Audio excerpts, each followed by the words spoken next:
parents and grandparents say that the years you spend at school are the best years of your life.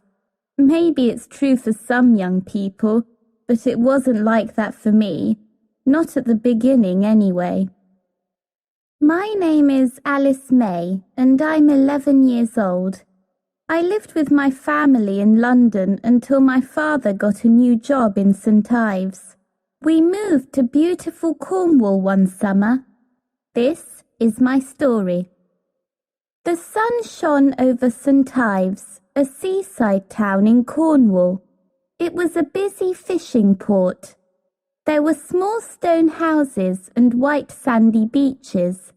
Lots of families lived there. The town needed a bigger, more important school, so a famous architect designed a secondary school. The school was for children between the ages of 11 and 18. It was called the Fairbrother Academy. The architect was very clever, and he also loved music. Every school needs a concert hall with a stage and lights, he said. The concert hall he created was wonderful. He also built a large gym, art studios, computer rooms, and classrooms that were big and bright. The outside of the school was beautiful. There was a large front door and lions around a fountain. There were gardens and playgrounds, and birds sang in the trees. Some of the children who came to the Fairbrother Academy didn't want to learn. They were not interested in French or Latin, maths or history. They pushed their classmates in the playground and called them bad names. These children were good when they were at home with their parents, but terrible when they came to school. I can hardly sleep before the first day at my new school, the Fairbrother Academy. I am excited and nervous all at the same time. In the morning, when I walk into my classroom, I see a group of girls. They are talking together. They stop speaking when I come in. "Hello," I say. "I'm Alice." The girls don't smile. Their eyes are cold. One of the girls, called Iris Fudge, who has an angry face, comes close. She looks at my long dark hair and blue eyes. Then she makes a scary face and runs back to her best friend Roxy Miller and the group of girls. "Don't go near her. She bites," Iris says. They won't talk to me because I have braces on my teeth. They call me Shark Face. I don't look very happy when I arrive home from school. My parents see my sad face. "How was school?" they ask. "Fine," I say. They ask me about friends, and I tell them about the girls in my class and the fun things we do together. It isn't true. I can't tell them what school is really like. If Dad speaks to the teachers, everything will become worse. Every day there is trouble in our classroom. The bullies don't like children who are clever and do well at school, or children who wear glasses. They want kids in their group who are not very nice to teachers. They like children who don't do their homework. They think only bad children are cool. It isn't only the group of girls who are bullies. There is a boy gang too. Their leader is Dexter Crane. He's very tall. Dexter pushes his classmates when they're in the playground. His friends, Ajax McCoy and Blaze Fenton, watch and laugh. They stand behind him. At home in our house, a little bird sings in the tree near my bedroom window. She sees me crying, and I tell her what school is like. The little bird shakes her head. She doesn't like it at all. Chapter 2. Isadora Sunshine. The little bird flies across the fields to an old house near the sea. The windows of the house are open, and the little bird flies in and rests on a bookcase. It is Miss Sunshine's house. Miss Isadora Sunshine has golden hair and bright green eyes. She is standing in front of a canvas, surrounded by paints and brushes. She is painting a picture of a storm and sailing boats. She has paint on her face and on her clothes, but the painting is wonderful. When Miss Sunshine sees the little bird fly in, she puts her brush on the table. She takes some bread and puts it in a dish. She brings the bird some water. How lovely to see you, says Miss Sunshine. She knows from the way the bird jumps from one foot to the other that she has something important to tell her. Tell me, what's the matter? She says. Miss Sunshine sits on a chair and the little bird sings a sad song of trouble. When she finishes, Miss Sunshine stands up. How sad, she says. You were right to tell me. We can do something to help. Miss Sunshine packs a bag with music books, art brushes, and strange musical instruments.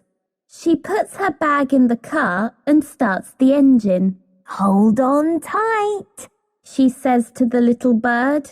It will only take 45 minutes to drive to the school. She drives to St. Ives. Before I continue with the story, I must tell you about the head teacher at the Fairbrother Academy. How can I describe him? He is not a handsome man. His face is a bit like your reflection when you look in a kettle, sort of squashed. He is thin and has long legs. His name is James Week, and his name describes his character. He is weak by name and weak by nature. Some people say he is a good head teacher. Others say he doesn't answer his emails. He is busy in his office every day, playing Scrabble on his computer. On this particular day, his secretary, Miss Baxter, knocks on the door. There's a lady to see you. Oh, really? I wasn't expecting anyone. What lady? Says Mr. Week. Miss Isadora Sunshine. Mr. Week looks up because the moment he hears the name Sunshine, he begins to feel happy. Send her in, Miss Baxter.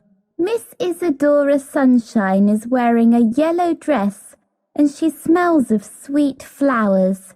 She shakes Mr. Week's hand and sits down. I am here for the job of music teacher, she says. Mr. Week is confused. I don't think there is a job as music teacher at the school. Yes, there is, shouts Miss Baxter from her office. You have an email this morning from the old music teacher, she says. She appears with a printed letter. He left yesterday. Mr. Week looks even more surprised. Well, then yes, there is a job at the school. We are looking for a music teacher.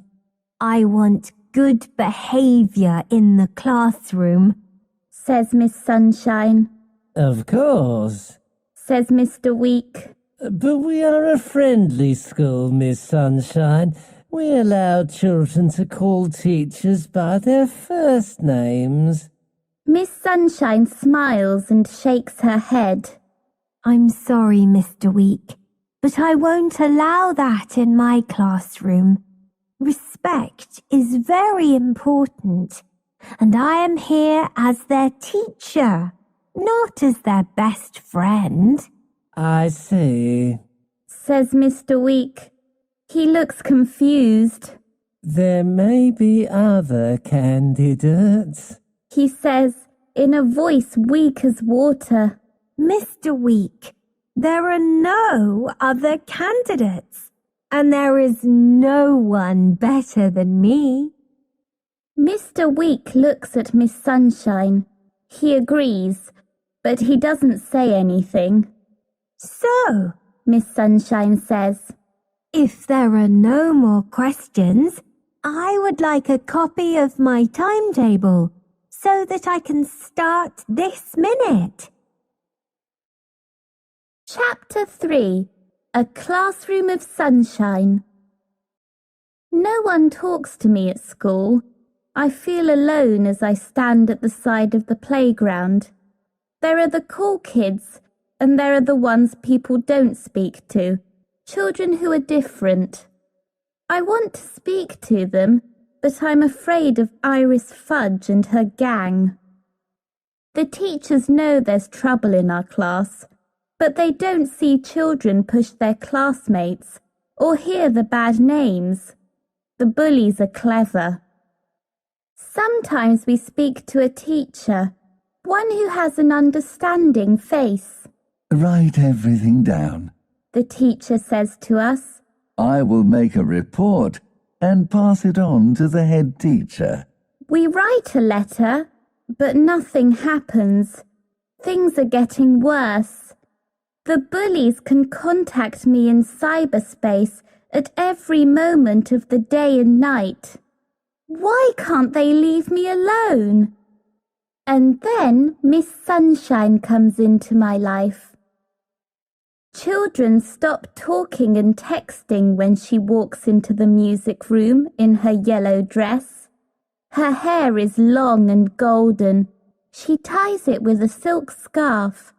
She smiles at us and looks at every child. She says, Good morning. Then waits. We look at each other. Why is she waiting? Then we realize and we stand up. Dexter is the last one to stand up. He doesn't look happy. No phones during my lesson. Miss Sunshine has a box and envelopes with our names on. We don't want to give her our phones. Dexter and Ajax are angry. When Miss Sunshine walks past us, there is a lovely perfume. It's the smell of grass and sweet summer flowers. She asks us our names and doesn't forget them. When she gives us our homework, we have to say thank you. It's our first music lesson, and Miss Sunshine wants us to speak about music. What music do you like? Roxy stands up. I hate classical music. Hate is a very strong word, Roxy. We don't hate anyone or anything. Why don't you like classical music? There are too many notes, she says, and her friends laugh. I understand your opinion, Roxy. Classical music is difficult. There are a lot of notes. I played jazz with my piano teacher. Roxy says, I can feel surprise in the classroom, and I see Miss Sunshine smiling. Good, she says. What about rap music? Ajax McCoy says. Now rap music is clever. Why is it clever, Ajax? Miss Sunshine asks. Rap artist songs are like poetry. Each rap song has a message. I like musical theatre, says Blaze. I saw the musical Cats once, says Ajax. Any other important musicians? Asks Miss Sunshine. Someone says the Beatles. The class says, No! You're right, says Miss Sunshine. The Beatles were important for all the music that came after them. What about Ed Sheeran? says Naomi with a stutter. She never speaks. Excellent, Naomi. Ed Sheeran was really good at music when he was a small child. Like Mozart, he started singing in his local church at the age of 4. Everyone is good in that first lesson. It's the second lesson when it all begins to go wrong. Chapter 4. Imagine. Miss Sunshine's eyes are cold as she stands in the door of the classroom. A paper aeroplane flies through the air and lands at her feet. Dexter pulls a small boy's arm behind his back. 2 other boys are fighting. Girls are shouting. There's so much noise. Miss Sunshine walks to the teacher's desk, but the noise doesn't stop. She takes a whistle from her bag and blows it. The sound makes the whole class stop and look at their teacher. Good morning, Miss Sunshine says. She waits for the class to stand. Some of the boys sit in their chairs. They are writing texts on their phones or listening to music. Blaze is humming. I see, says Miss Sunshine. She speaks only to the children who are standing. Can you bring your chairs round the piano? I take my chair and sit next to Emma. She's a sweet girl who works hard. She's clever and they laugh at her because she wears glasses. I don't know what Miss Sunshine will do about the other children. She takes some paper from her bag and gives a sheet of paper to Dexter, Ajax, Blaze, Roxy and Iris. I would like you to write me a few paragraphs on the music I like, she says. She walks away. They don't say anything. She looks at us and says, Take a deep breath. Someone laughs, but Miss Sunshine closes her eyes for a moment. Stand up. We all stand. Shoulders down. Stand tall. Straight backs. We sing some scales. Our music lessons are a lot of fun. Our old teacher didn't let us sing in music lessons. There are some things in this world that are amazing. I love singing to a real piano. Miss Sunshine plays really well, and then she gives us the music to Imagine by John Lennon. We don't look at the words. We know them. We put the music down and sing from memory. Miss Sunshine asks if anyone would like to sing a solo. The girls whisper, Emma. Shy little Emma, who is clever and wears glasses, has a wonderful voice. And it's strange, because now Dexter, Ajax, Blaze, Roxy and Iris are alone. They are miserable, and we are smiling and having fun. At the end of the lesson, Miss Sunshine collects the sheets of blank paper. She tells them to stay behind. I want to speak to each of you, she says. But we'll miss the school bus home, says Iris. My mum will be angry. The driver will return and take you home later. I'll phone your parents and explain everything. Roxy gives Iris a killer look, and they become even more miserable. For the first time, I run laughing out of school with Emma. We are smiling and singing Imagine. Chapter 5. Feeling Good. The next morning we go into the music room. I don't know what Miss Sunshine said to Dexter and the others yesterday, but the mood is better. There is more respect.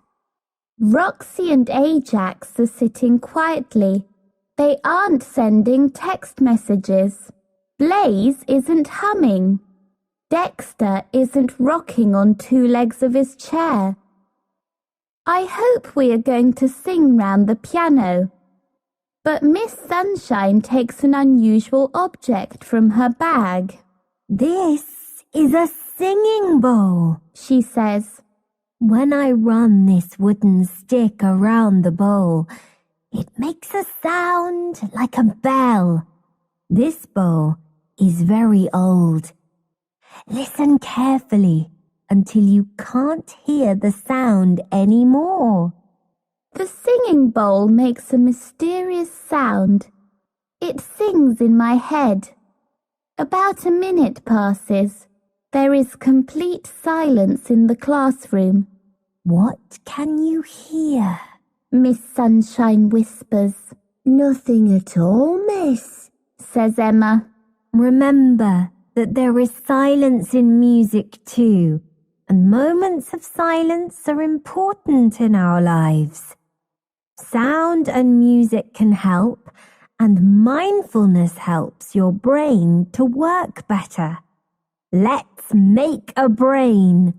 What? We look at each other. Put one hand in the air.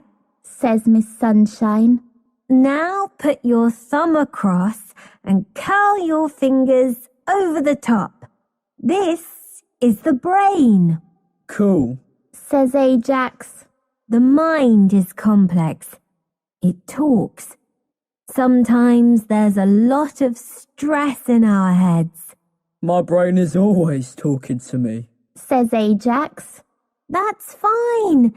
Everyone's brain talks. Says Miss Sunshine. We can help our brain relax when we are kind to other people.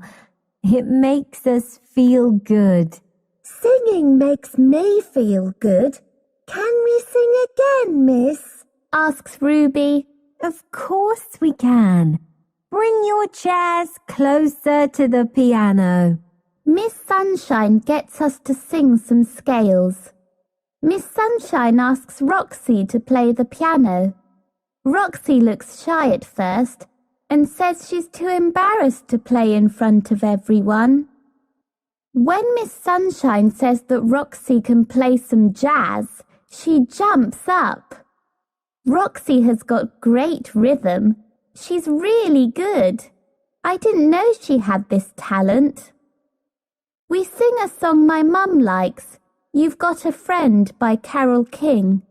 I like the words of this song, and singing together makes us feel more united as a class. Singing and mindfulness are helping. My brain feels better by the end of class. I'm less stressed and more relaxed. When the bell rings, we skip to our next lesson. Chapter 6. Fire! Dexter and I sit near each other every day on the bus. We get on and off at the same stop, but he doesn't walk with me.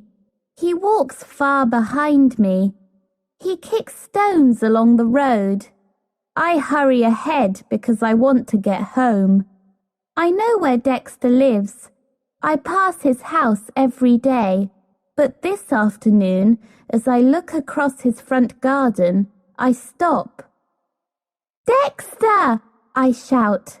"Quick, hurry! There's a fire!" My voice is high. I am afraid. He starts to run. Together we run towards the smoke and flames. "Who's in there?" I say. Mum and my little sister. She's only 3. I pull my phone out of my pocket and dial 999. I shout fire when they ask me what service I need. I try to breathe slowly and calm myself down. My voice is shaking when I give them the address. Dexter opens the front door and there's lots of black smoke. I'm going in. He says. "Wait!" I run to an outside tap and hold my scarf under the water. I run back and tie the scarf around Dexter's nose and mouth. I pull my jacket up over my mouth. I'm coming with you. He pushes me back. No, you're not. It's too dangerous. I know where Mum and my sister will be. Then he goes inside, and all I can do is cry and wait. 1 minute, 2 minutes pass. It seems longer. The fire brigade arrives. Then 2 ambulances. Dexter appears through the smoke. He is carrying his sister. His hands are burnt, but he wants to go back for his mother. Leave it to us, says a fireman. Firemen pull Dexter away from the burning house. He doesn't want to leave. They lift Dexter and his sister into the ambulance and put on the emergency blue light. That scares me. A fireman appears carrying a woman, and at that moment, there's an explosion. Move away from here! It isn't safe! A fireman says to me. I can smell fire on my clothes and in my hair. There's nothing for me to do. I walk home. Dexter is away from school for 10 days, and when he returns, he has bandages on his hands. Everyone is pleased to see him, especially Miss Sunshine. How is your mother and your little sister? She asks. Dexter smiles. They're doing well. The doctors are great. They are still in hospital, but they will be home soon. So you are living with your grandma? Dexter smiles again. Yeah, she's lovely. We'll be there for a while until the builders repair our house. You were very brave, Dexter, Miss Sunshine says. Dexter looks at his shoes. Not really. I was scared when I went into the house. I couldn't see anything, and it was really hot in there. Do the police know what started the fire? Miss Sunshine asks. They don't know. Dexter looks around the classroom for me. Alice was there. She gave me her scarf to put over my mouth. It's the smoke that kills. You saved my life. Thanks, Alice. And our class cheer, and I'm crying. Dexter is looking down and trying not to cry. I have something for both of you. Miss Sunshine gives Dexter a large package and a smaller one to me. Dexter's is a violin. A really good one. I can see he's pleased. It's awesome, he says. I love it. I don't play the violin anymore. I want you to play it. Miss Sunshine turns to the class. I don't think you know that Dexter is very talented. He plays jazz violin very well. She looks at Dexter. You can't play at the moment. Will you play for us when your hands are better? Dexter smiles. Of course. In my package, there is a ukulele. For the ukulele band we're starting, Miss Sunshine says.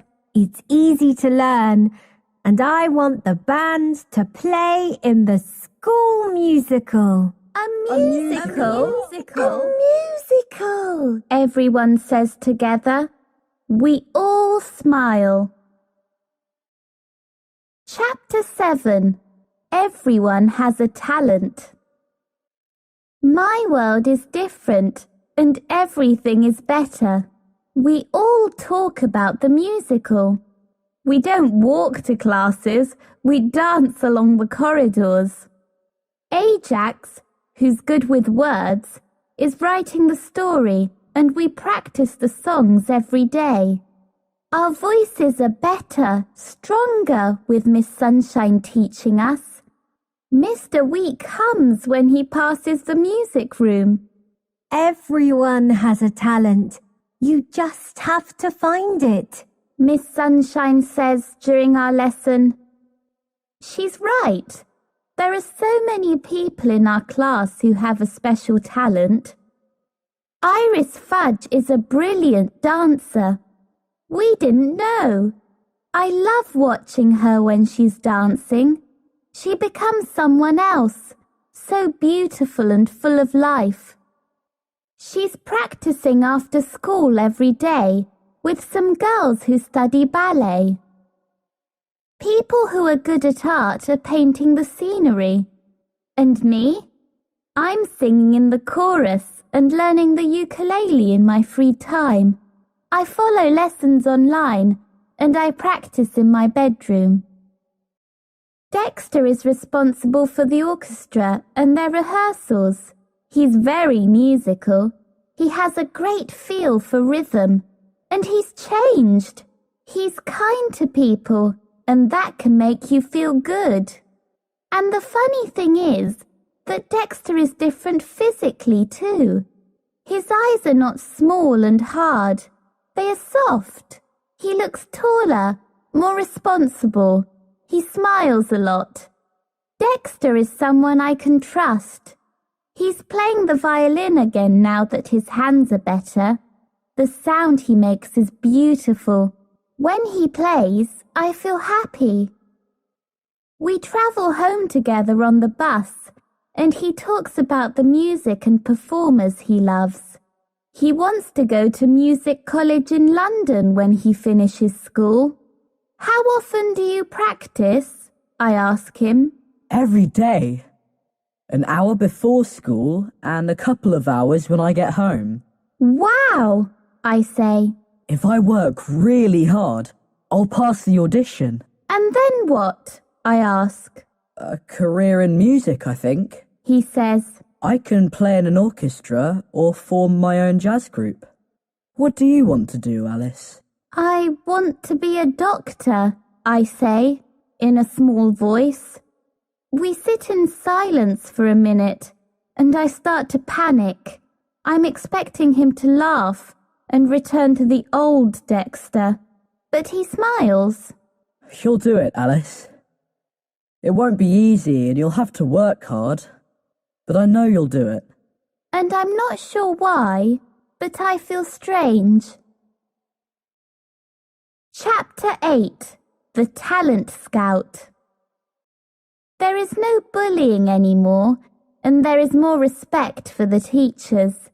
The school magazine is all about the musical, interviews with the cast and with Ajax. The story is about people who are different.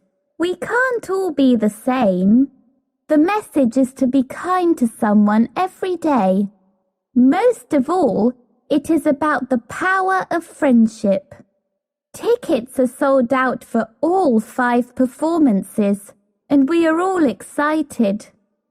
I'm playing the ukulele in one song, and I'm singing in the chorus. The songs make us happy. We are full of confidence. School has a greater purpose. This is your musical, Miss Sunshine says. Smile and enjoy the evening. We are nervous as we wait.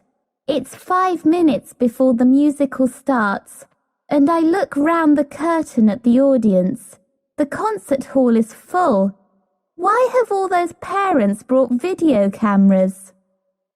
The music starts. This is it. We step into another world of lights and costumes, and little shy Emma sings beautifully on stage. It's a new and exciting experience. A live performance is very different. We can hear the audience laugh and clap. It's great to see their reaction. Their eyes are wide, their faces are smiling. They're enjoying every moment. I can see my parents' surprise when the chorus sings. We are fantastic. We sing and dance for 5 nights. On the first night, Mr. Week gives flowers to Miss Sunshine and the other teachers. We have a party. We are happy. One morning, Miss Sunshine comes into the music room. She has something to tell us. She closes her eyes until there's silence, then opens them again. An American talent scout came to one of your performances. She can see we don't understand what a talent scout is. She tries again. A talent scout is someone who recognizes great talent and promotes it. We all say. His name is Addison Bell. He's a friend of mine, and he came to talk to me at the end of the musical. He's American, from Los Angeles. He wants to take your musical to Hollywood this summer. Silence. Then there are cheers and laughter and crying. He thinks there's great talent in this show, and he wants American children to hear your message of friendship. Miss Sunshine says. The summer holidays arrive and we fly to Hollywood. Limousines pick us up at the airport. I feel like a celebrity when I walk the red carpet entrance to the Beverly Hills Hotel. It's great. There's a pool surrounded by palm trees in tropical gardens. Dexter is happy because musicians play jazz in the restaurant. There isn't much free time, but when we do have a moment, we watch people and Lamborghinis in the city centre. Rehearsals are going well, and we will perform in a theatre. It's our first night tomorrow, and we are all excited. I don't want this to end. I don't want to come back down to earth. But with Miss Sunshine in our lives, what will happen next? And I suppose you think this is the end of my story, but not quite. Music is a powerful force, and I love Dexter's violin playing. We spend a lot of time together. We watch the sunsets, we laugh and talk. When his hand touches mine and our fingers meet, we don't let go.